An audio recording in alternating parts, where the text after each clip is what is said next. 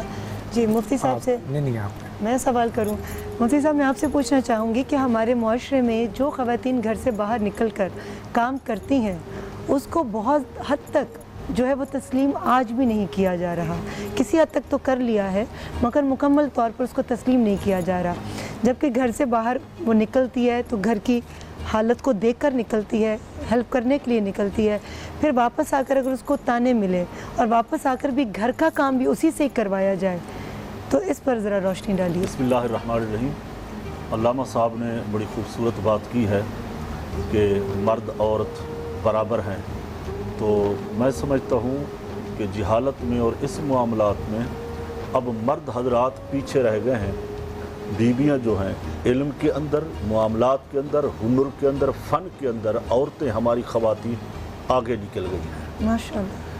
تو ضرورت اس امر کی ہے جو آپ کا سوال ہے کہ مسلم خواتین کا گھروں سے نکلنے کے لیے، کام کرنے کے لیے اسلام نے کوئی قدغنی لگائی ہے۔ دیکھیں نبی کریم صلی اللہ تعالیٰ علیہ وسلم کی حدیث ہے، میرے آقا صلی اللہ علیہ وسلم جان رحمت فرماتے ہیں کہ تمہاری دنیا میں مجھے دو چیزیں پسند ہیں، ایک دنیا کی خوشبو جسے محمد صلی اللہ علیہ وسلم پسند کرتے ہیں، اور ایک منکوحہ عورتیں جو نکاح میں آتی ہیں وہ مجھے پسند ہے۔ تو اب یہ دیکھیے کہ عورت کا بہت بڑا کردار ہے، بہت بڑا وہ عورت کا مقام ہے۔ اب گھر سے اگر وہ نکلی ہے، کام کے لیے جا رہی ہے، وہ کسی کسب کے لیے جا رہی ہے، وہ یونیورسٹی جا رہی ہے، وہ پڑھنے جا رہی ہے، اسلام نے تو منع نہیں کیا۔ اب یہ جو خوبصورت معاملات بنانے تھے یہ ریاست کی ذمہ داری تھی، ریاست نے وہ الگ ادارے کیوں نہیں بنائے؟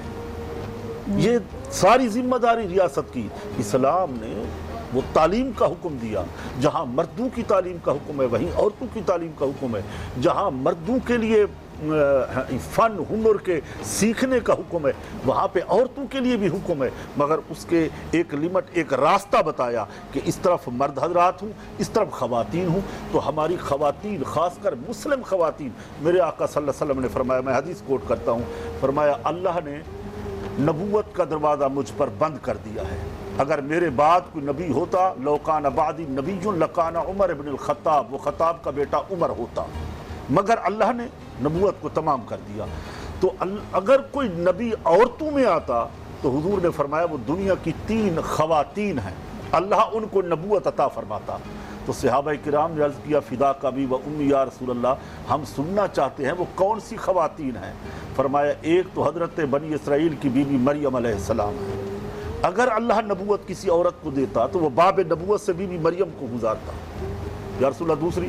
فرمایا دوسری 2 ہیں، ایک ہماری ماں ام المومنین حضرت خدیجۃ الکبریٰ، اور دوسری فاطمہ بنت محمد صلی اللہ تعالیٰ علیہ وسلم سلام اللہ علیہا، جس کو ہماری آج مسلم خواتین اپنا آئیڈیل بناتی ہیں۔ ہر معاشرے کے اندر اہل بیت پیغمبر رسول اللہ صلی اللہ علیہ وسلم کی شہزادی ہماری رہنمائی کرتی ہے، چاہے وہ چکی چلانا ہو، چاہے وہ شوہر کی خدمت کرنا ہو، چاہے وہ بچوں کی دیکھ بھال کرنا ہو، چاہے وہ کھانا بنا کے تیار کر کے رکھنا ہو، چاہے کوئی دعوت دے تو تیار ہو کے گھر سے نکلنا ہو۔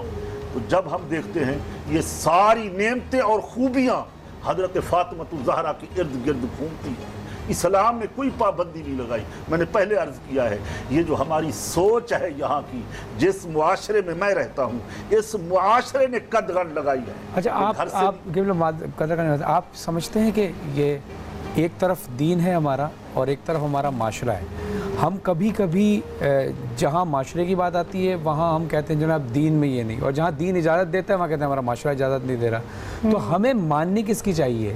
دین کی ہی سے ماننی چاہیے؟ اگر معاشرہ اجازت نہیں دے رہا، معاشرہ تنگی پیدا کر رہا ہے، تو اس وقت کوئی بیچ کا رستہ بھی نکلتا ہے، یا ہمیں صرف دین ہی کی اس وقت ماننی چاہیے؟ کیونکہ رہتے تو ہم اسی معاشرے میں ہیں نا۔ جی میں عرض کرتا ہوں، معاشرے اسلامی معاشرے ہوں تو وہ معاشرہ خوبصورت بن جاتا ہے۔ ہمارے ہاں افسوس یہ ہے کہ یہاں اسلامی معاشرہ نہیں ہے، وہ اسلامی معاشرہ قائم نہیں کیا گیا. نام تو رکھ لیا اسلامی جمہوریہ پاکستان، نام بھی رکھ لیا اور نعرے بھی لگا لیے، مگر جو کچھ وہ قائم کرنا تھا وہ ہم نہ کر سکے، جو بنانا تھا وہ ہم نہ بنا سکے، جو قانون سازی کرنی تھی وہ نہ ہم کر سکے. تو ماننی جو ہے وہ اللہ اور اس کے رسول کی ماننی ہے، نہ کہ معاشرے کی ماننی ہے. معاشرہ یہ دنیا کے لیے ہوتا ہے، دین اسلام دنیا کے لیے بھی ہے، آخرت کے لیے. دیکھیں نا، روزگار کا سلسلہ ظاہر ہے، عورت اگر نکل رہی ہے اپنے روزگار کے لیے نکل رہی ہے.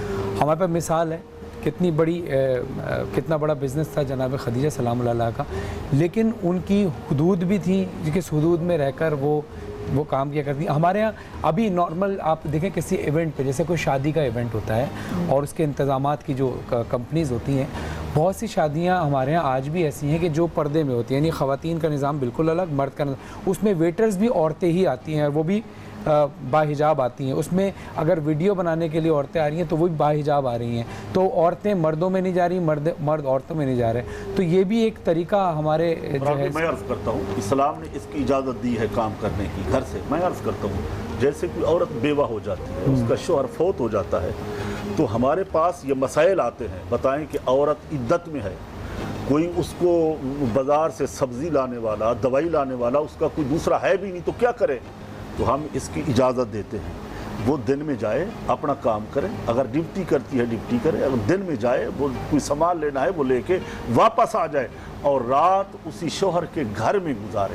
کس نے منع کیا ہے کہ وہ بازار نہیں جا سکتی، وہ ملازمت نہیں کر سکتی، وہ کام نہیں کر سکتی؟ وہ جا سکتی ہے. اسلام نے کوئی پابندی نہیں. کچھ جگہ پر تو دیکھیں عورت اتنی مجبور ہو جاتی ہے کہ اگر وہ بیوہ ہے یا سنگل ہے، یہ میں بالکل پریکٹیکل بات بتا رہا ہوں. ہمارے معاشرے میں کچھ ایسے بہت سارے ایسے لوگ بھی ہیں کہ اگر اس کو پتہ چل جائے یہ بیوہ ہے یا یہ سنگل مدر ہے یا سنگل خاتون ہے، اس کا ہسبینڈ یا شوہر کا انتقال ہو گیا، طلاق ہو گئی، تو دنیا اس کو ویسے ہی نہیں جینے دیتی. وہ بیچاری اپنی عزت بچانے کے لیے وہ کام پہ بھی نہیں آ سکتی. اس کے لیے بھی تو کوئی ہمارے ہاں دیکھیں، یہ تو ہم پہلے سے عرض کر رہے ہیں، جیسا ہم ریاست کے اندر رہتے ہیں وہ ریاست قانون سازی کرتی ہے، وہ برائیوں کو روکنا، وہ اپنی طاقت استعمال کرنا، یہ ریاست کی ذمہ داری ہوتی ہے. ہمارے معاشرے میں ایسا کیوں ہے کہ ایک بہن بیٹی نکلتی ہے کام کے لیے اور اس کو تنگ کیا جاتا ہے، اس کو طرح طرح کے الزام لگائے جاتے ہیں، طرح طرح کے تانے دیے جاتے ہیں؟ کیوں ہے ایسا؟ کون دیتے ہیں؟ یہ ہمارے معاشرے کی خرابیاں بھی ہیں. اس کے علماء حضرات بھی ذمہ دار ہیں، محراب و منبر بھی ذمہ دار ہے، ریاست جو ہے نا وہ بھی ذمہ دار ہے، اور اس کے مشائخ علماء وہ بھی ذمہ دار ہیں کہ کیوں نہیں اس معاشرے کو بہتر کرتے، کیوں یہ تانے دیتے ہیں؟ جو بہن بیٹی نکلتی ہے گھر سے اس کا خیال رکھا جائے. جو ایسے باش مرد اس طرح کی حرکتیں کہتے ہیں اس کو ہماری ریاست کیوں نہیں سزائیں دیتی؟ کیوں نہیں وہ کہتی؟ دیکھیں سورہ نور آپ پڑھ کے دیکھیں، منافقین نے یہی تو کہا تھا جب حضرت عمہ عائشہ صدیقہ کے اوپر تہمت لگائی تو پورے قرآن کی ایک سورت آ گئی. حضرت عمہ عائشہ صدیقہ کے حق میں قرآن مقدس کی 10 آیاتیں نازل ہو گئی کہ ایسے مردوں کو کوڑے لگائے جائیں جو گواہ نہ پیش کر سکیں اور وہ الزام لگائیں. تو ہمارے قرآن نے تو واضح پیغام دیا ہے. اب اس پہ عمل کون کرائے گا؟ یہ سید فرحان علی وارث صاحب، یہ میں نہیں، یہ ریاست کی ذمہ داری ہوتی ہے. ریاست کے پیچھے ایک طاقت کھڑی ہوتی ہے، وہ یہ جو معاملات ہیں اس کے اوپر عمل کروا سکتی ہے کہ نہیں عورت مظلوم طبقہ ہے تو ظالموں سے اس کو بچایا جا سکتا ہے. ایک بات کی گواہی، سوری اگر ٹائم ہے تو میں ایک بات کروں. اگر جی بالکل یہ بات ایسی سینسٹیو ہے، میں اپنا ایکسپیرینس بتا رہا ہوں. میرے پاس میں نہیں جانتا کسی خاتون کا ایک میسج آیا اور کہا جاتا ہے نا کہ اگر حقیقت ہو تو دل پہ اثر کرتی ہے. تو اور وہ کہاں سے تھی یہ بھی میں ڈسکس نہیں کروں گا. انہوں نے بتایا کہ میں بیوہ ہوں اور مجھے جو ہے نا گھر پہ کھانے کی ضروریات کی بہت کمی ہے، بچوں کو پالنا ہے، کچھ آپ کر سکتے ہیں. جو میری حیثیت تھی وہ میں نے کسی کے ذریعے اس شہر میں جو وہ شخص رہتا تھا اس کے ذریعے کہا کہ بھائی ان کو راشن کا مسئلہ ہے، کھانے پینے کا مسئلہ ہے، حل کر دو. تو جب وہ مسئلہ حل ہو گیا تو اس خاتون کا میرے پاس میسج آیا کہ آپ تو مجھے جانتے نہیں تھے، ٹھیک ہے، لیکن یہاں اگر ہم کسی سے کوئی بات کہتے بھی ہیں نا تو ہر انسان کسی نہ کسی مطلب کے بہاف پر ہماری مدد کرتا ہے، اس لیے ہم کسی کے دروازے پر جاتے نہیں، ہمیں اپنی عزت پیانی. اگر میں ایک جملہ شخص کروں اس میں کہ دیکھیے معاشرہ افراد سے بنتا ہے، افراد گھر سے پیدا ہوتے ہیں. اگر ہم آج یہ پروگرام دیکھنے والے یہ عہد کر لیں کہ ہم اپنے بچوں کو وہ چیزیں بتلائیں گے کہ جو اسلام ہمیں اجازت دیتا ہے کرنے کی، اور وہ چیزیں روکیں گے جن سے اسلام ہمیں منع کرتا ہے نہ کرنے کی۔ لہٰذا اگر ہم گھر کی تربیت، ایک بچہ، آپ دیکھیے، آپ جاتے رہتے ہیں پوری دنیا میں بھی آدھی زیادہ دنیا دیکھے ہوئے ہوں کہ بہت سارے ممالک میں بچے پہلے سے تربیت یافتہ ہوتے ہیں، وہ جب بڑوں سے بات کر رہے ہوتے ہیں تو انداز پتہ چلتا ہے کہ یہ بچہ تربیت یافتہ ہے۔ معاشرہ بنتا ہے افراد سے، افراد معاشرے کو بناتے ہیں۔ اگر ہم اپنے معاشرے میں گھر کی تربیت کو اچھا کر لیں، ادھر سے مفتی صاحب جیسے فرما رہے تھے کہ ہماری حکومتیں ہمیں وہ سہولتیں فراہم کریں، صوبائی ہوں یا وفاقی ہوں، کہ جو ایک اسلامی معاشرے میں فراہم کرنی چاہیے، تو پھر جیسی یہ بیوہ یا جیسے طلاق یافتہ خاتون کا مسئلہ وہ میرے یا آپ کے پاس نہیں آئے گا، وہ ڈائریکٹ ریاست کے پاس جائے گا۔ بیت المال کیوں ہوا کرتا تھا اسلام میں؟ پھر اللہ تعالیٰ نے ان تمام چیزوں کا حل رکھا ہے، جیسا کہ ابھی مفتی صاحب فرما رہے تھے کہ نبوت کا تو خاتمہ ہو گیا، اب کوئی نبی نہیں آئے گا، لیکن اللہ نے نبوت کے بعد امامت کا سلسلہ جاری کیا۔ ادھر حضرت زہرا سلام اللہ علیہ جیسی بیوی، جیسے کہ مولانا فرما رہے تھے کہ کسی نے پوچھا تھا سرکار سے کہ اگر عورتوں میں کوئی نبی ہوتی، تو آپ نے فرمایا وہی بات، بہت اچھا جملہ مولانا نے فرمایا تھا کہ اگر اس زمانے میں ہوتی تو مریم ہوتی، اور پھر ہوتی تو خدیجہ ہوتی، اور پھر ہوتی تو فاطمہ سلام اللہ علیہ۔ تو اس کا مطلب ہے کہ معاشرہ ہم بناتے ہیں۔ آپ دیکھیے، ہم کیونکہ ہندو معاشرے سے بہت زیادہ متاثر ہیں، بہت ہی معذرت کے ساتھ، کوئی ناراض نہ ہو، ہم جس گویا اس سرکمٹینس میں رہتے ہیں، وہاں ظاہر ہے کہ جو معاشرہ ہے وہ آپ کے سامنے ہے۔ تو ہمیں معاشرہ خود بنانا ہے اپنے گھر کی تربیت سے اور اپنے بچوں کی تربیت سے۔ جی، بہت خوبصورت بات کی علامہ صاحب نے، اور ہمارے دائیں بائیں جتنی خواتین ہیں سب کی عزت کریں، کیونکہ عورت جب بیٹی ہوتی ہے تو باپ کے لیے جنت کا دروازہ کھلواتی ہے، بیوی ہوتی ہے تو شوہر کا آدھا دین مکمل کرواتی ہے، اور جب ماں کا روپ دھارتی ہے تو جنت اس کے قدموں تلے رکھ دی جاتی ہے۔ ہم لیں گے ایک چھوٹا سا بریک سے واپس آئیں گے تو ہماری گفتگو کا سلسلہ جاری ہے۔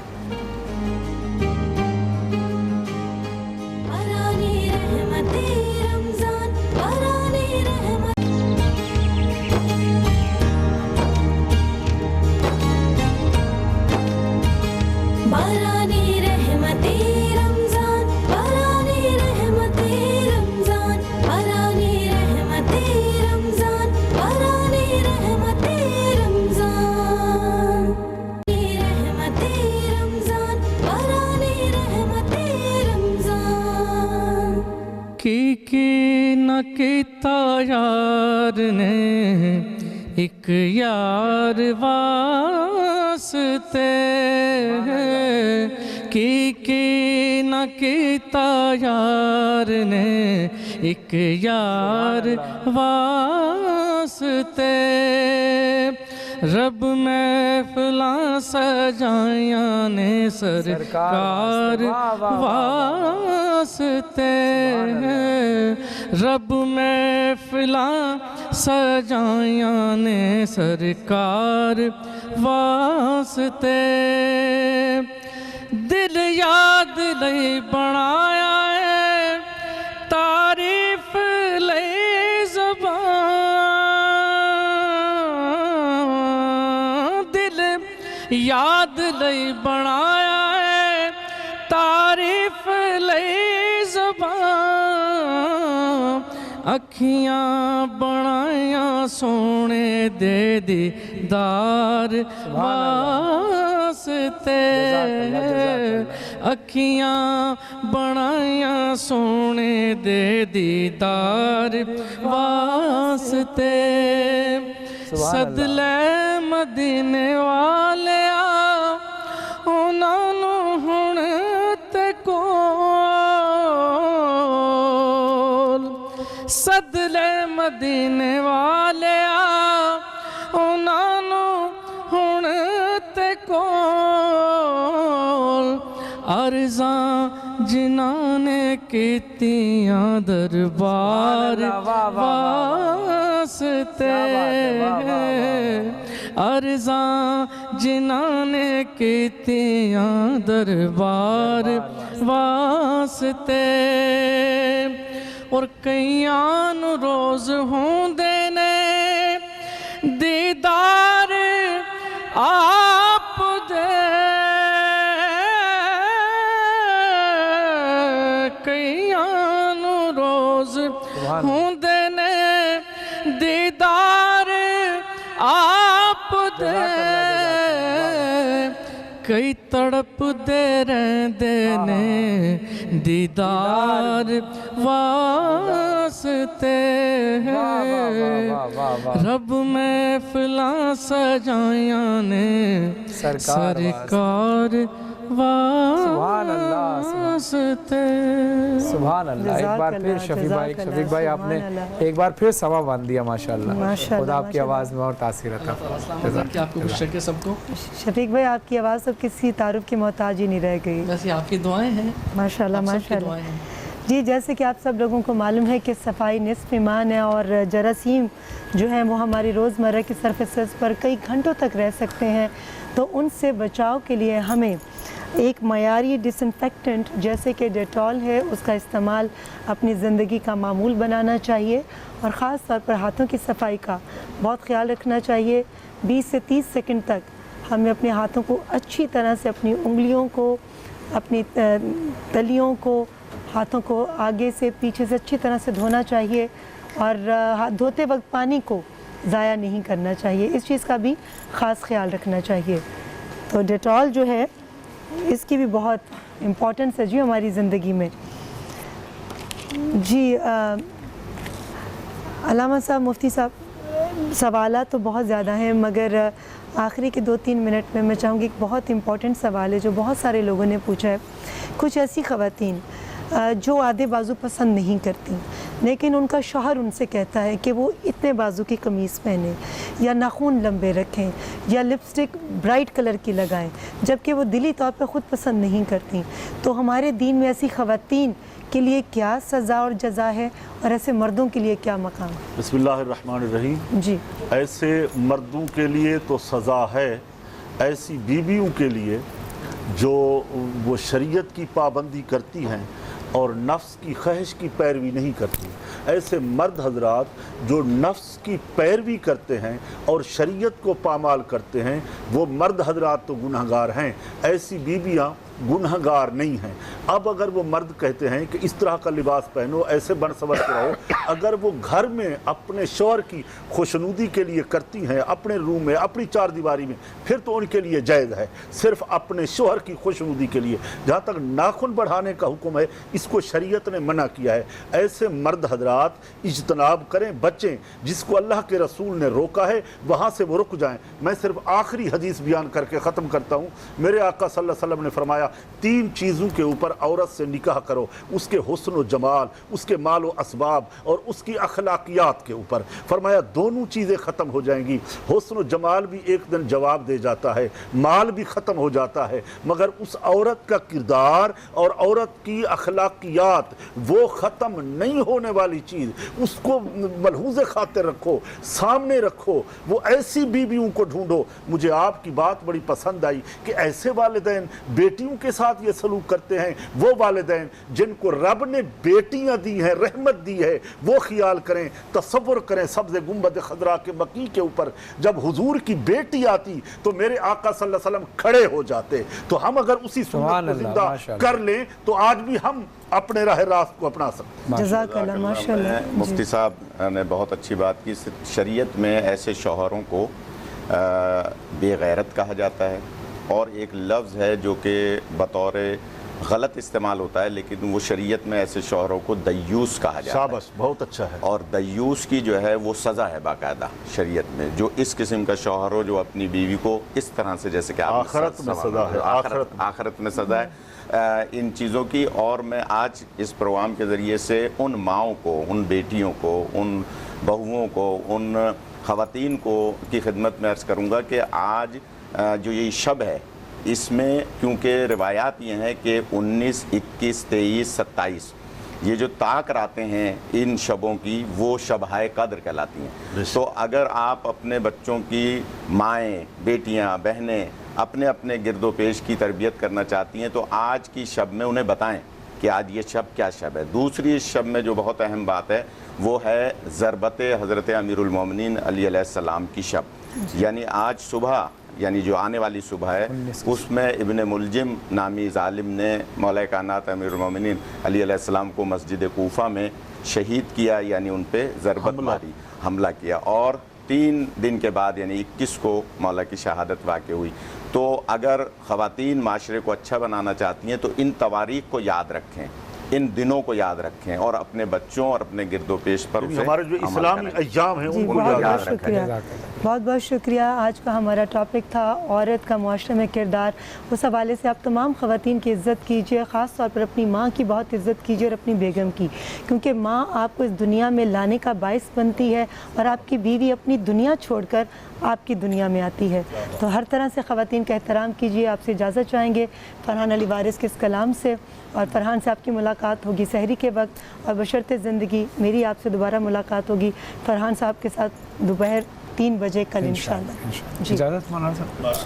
بہت بہت شکریہ۔ مدینہ کب بھلا فردوس سے کم ہے کسی صورت، یہ ہے وہ راز جو ہم کو فرشتوں نے بتایا ہے، میری قسمت پہ نازاں ہیں مقدر ساری دنیا کے، میرے سرکار نے مجھ کو وطن اپنے بلایا ہے، مدینے کا مسافر ہوں، مدینے کا مسافر ہوں، سلام ان پاک رستوں پر جہاں سرکار گزرے ہیں، سلام ان پاک گلیوں پر جہاں حسنین کھیلے ہیں، در زہرا جہاں کر فرشتے بھیک لیتے ہیں، انہی گلیوں انہی رستوں اسی در کا مجاور ہوں، مدینے کا مسافر ہوں، مدینے کا مسافر ہوں، بقیہ جاتے ہی خود کو زمیں پر میں گراؤں گا، نبی کی آل کی غربت پہ میں آنسو بہاؤں گا، مصائب آل احمد کے میں دنیا کو سناؤں گا، تڑپتا ہے یہ دل کتنا میں بتلانے سے قاصر ہوں، مدینے کا مسافر ہوں، مدینے کا مسافر